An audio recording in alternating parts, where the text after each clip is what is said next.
ٹھیک ہے حسن صاحب، آبادی کے حوالے سے خبر شامل کر لیتے ہیں. پلاننگ کمیشن کے مطابق 2050 تک ملک کی آبادی 25 کروڑ سے بڑھ کر 40 کروڑ تک پہنچ جائے گی.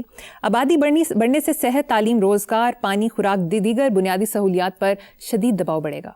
یہ بانگی بات کی ہے انہوں نے. یہ 25 کروڑ ہماری جو پچھلی گزشتہ کتنے سال پرانی ہے مردم شماری، وہ اس وقت ہم 2829 ہیں. یہ جاہل لوگ ہیں.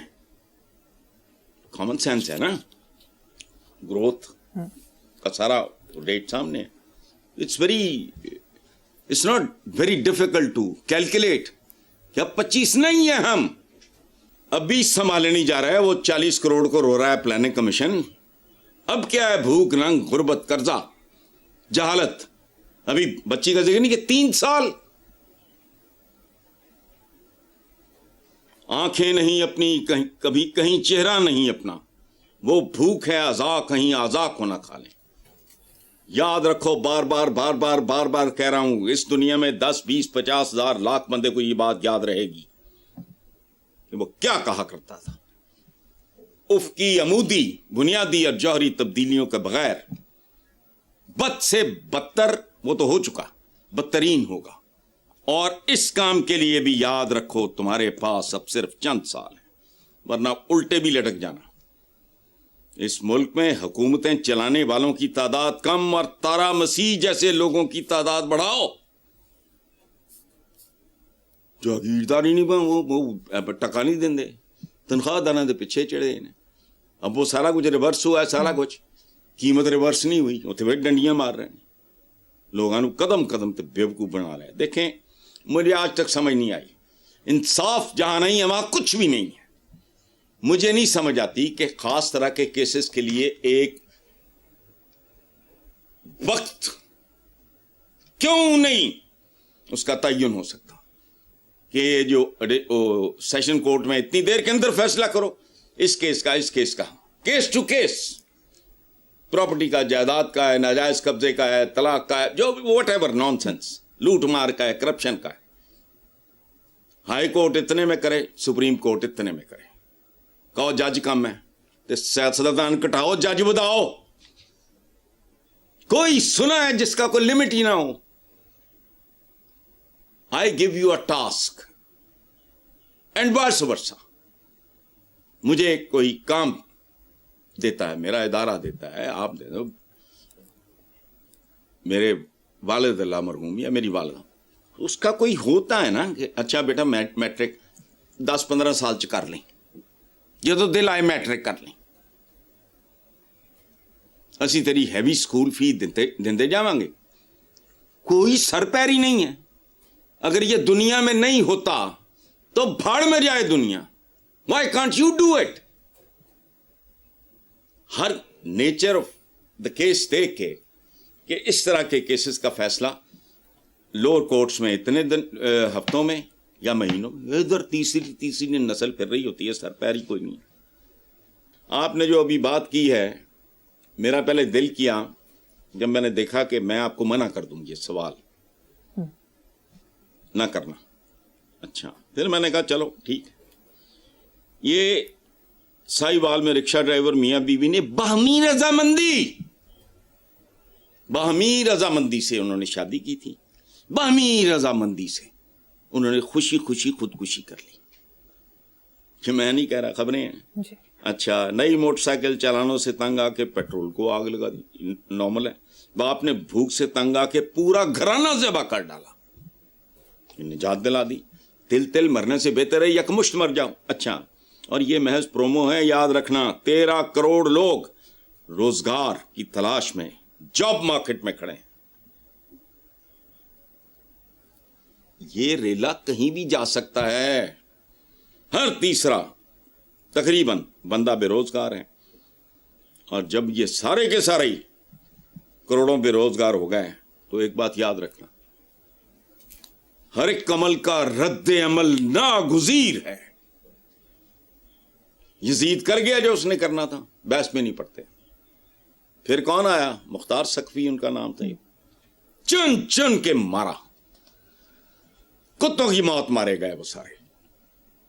حد ہوتی ہے یہاں تو آدمی, یہ ایک ایسا ملک ہے, اگر آدمی بغیرت نہیں ہے اور اس نے زندگی میں جو چاہا پا لیا, اللہ نے اس کے احسان کیا, یہ کیا, وہ خوش رہ ہی نہیں سکتا. جو خوشی کا مطلب ہوتا ہے ارد گرد بھی تو خوشی ہونا ہے. جی. تمہارے گھر کے دائیں بائیں صفحے ماتم بچھی بھی ہے یا فلانا ہے, یا چلو جہاں تم رہ رہے ہو وہاں نہیں ہے, سڑک پہ نکلو فلانی جگہ جاؤ, فلانی جگہ جاؤ. مزدور بیٹھے ہوتے ہیں, وہ جو گرین بیلٹ ہوتی ہے, وہ تیسیاں کڑائیاں چک کے رکھ کے بیٹھے ہوں گے. ارے انہاں دے سوٹ بوٹ تے ٹائیاں ہی نہیں مکدیاں. یار خدا کی قسم شرما جاتا ہے آدمی. ٹھیک ہے حسن صاحب, مجھے یہاں پر ایک بریک لینی ہے, دیکھتے رہیے black and white. Welcome back. Hasan صاحب, سوشل میڈیا رپورٹس کے مطابق چینی حکومت نے 1 سے 15 سال تک کے بچوں کی تعلیم بالکل مفت کر دی اور پرائیویٹ اداروں کو ان بچوں سے فیس لینے سے روک دیا ہے. حکام کا کہنا ہے کہ تعلیم کو کاروبار نہیں سمجھا جا سکتا. اس اقدام کا مقصد خاندانوں پر دباؤ کم کرنا اور رسائی کو بہتر بنانا ہے. بنیادی تعلیم کو بزنس نہیں بننے دیں گے. چین کی اس پالیسی نے عالمی توجہ حاصل کی ہے. عالمی توجہ حاصل ہوئی, ساڈی کوئی توجہ نہیں. اور ایک بات یاد رکھنا, ہم سے 2 سال بعد آزاد ہونے والا چین از اے سپر پاور ناؤ. آج شاید تمہیں عجیب لگے, 2-4 سال میں ننگا ہو کے سب کچھ سامنے آ جائے گا. امریکہ اپنا یہ سٹیٹس کھو چکا ہے, یہ یاد رکھنا. بندہ جب غرق ہوتا ہے نا, ڈوب رہا ہو, تو 1 سیکنڈ اتنی ڈوبتا, ہاتھ پیر مارتا, یہ وہ سارا. کیا کہا تھا ڈونلڈ ٹرمپ نے پچھلے دنوں کہ امریکہ کو دوبارہ عظیم بنائیں گے. دوبارہ نہیں ہوندا, میں دوبارہ پیدا ہو جاؤں گا. یہ بالکل ایسا ہی ہے. اور بنی نوع انسان کی ریکارڈڈ ہسٹری, سیپینس کی ریکارڈڈ ہسٹری موجود ہے. تو وہ کہاں پہنچ گئے, سبحان اللہ. اور یہ وہ ملک ہے جہاں علم اور علاج سب سے بڑے دھندے, کاروبار اور اڈے ہیں. جدے کو 4 پیسے دو, وہ سکولوں کی چین بنا ٹر پہ. اور وہ کیسے چین بنتی ہے؟ یہ انڈسٹری ہے, یہ دکانیں ہیں. میرے ساتھ میرا دعویٰ ہے, آؤ پاکستان کے بارے میں 10 بنیادی سوال ان سکول کے بچوں سے کرو, میٹرک تک. قائد اعظم پاکستان کے نے بنایا, علامہ اقبال نے. تو میں ہنس پڑا, میں نے کہا یار کمال ہے. یہ کچھ عرصہ پہلے کی بات ہے. بچوں نے کسی نے کسی کا نام لے دیا, ان کو تو یہ نہیں پتا. پاکستان میں علم اور علاج سب سے زیادہ نفع بخش انڈسٹریز ہیں. یہ کوکین اور ہیروئن بیچنے سے بڑا کاروبار ہے. یاد رکھو, میرا اپنا کالا قول میری کتاب میں ہے کہ جس بندے کا سکول یا ہسپتال چل پڑے, اور جو چل پڑتا ہے, اسے منشیات کا کاروبار کرنے کی ضرورت نہیں ہے. کھولے انہیں اڈے, یہ اڈے ہیں. اب بات سنو, میں چھوٹی سی بات, صوفی عبد الرحمان, ان کی تصویر میرے گھر میں, ہمیں انگلش پڑھایا کرتے تھے. تہجد گزار, شلوار شیروانی, گرمیوں میں بھی وہ ٹسر اڑتا تھا گرمیوں کے لیے, اس کے لیے کھسا پہنتے تھے. وہ پتہ کیا کرتے تھے, ہمارے لال پور میں جب کوئی بہت موویز لگتی تھی 65 کی جنگ تک انڈین, لیکن وہ کہا کرتے تھے فلاں انگلش مووی ریلیز ہوئی ہے, جاؤ اور دیکھو 4-4 6-6 کے گروپس میں, دین ویل ڈسکس اٹ. یہ ٹیچرز تھے. جو بچہ ڈھیلا لگتا تھا, ہمارے سیکشنز ہوتے تھے A B C, جو قابل لڑکے ہوتے تھے, میرا بھی فلوک لگا ہوا تھا اے میں. جو بچہ ٹیچر کو کمزور نظر آتا تھا, وہ بھلے وہ انگلش پڑھا رہے ہوں, میتھمیٹکس پڑھا رہے ہوں, جو بھی پڑھا رہے ہوں, وہ کہتے تھے بیٹا اسکول کا ٹائم ختم ہونے کے بعد 1 گھنٹہ ان ایسے بچوں کو وہ علیحدہ کرتے تھے. صوفی عبد الرحمان, جب کبھی نیکسٹ ٹائم آؤ بتانا. فرشتہ سیرت انسان, انگلش پڑھاتے تھے. چھوڑو, سب دھندا ہے یہاں, دھندا ہے اور گندا ہے. بالکل ٹھیک ہے. بچے تعلیم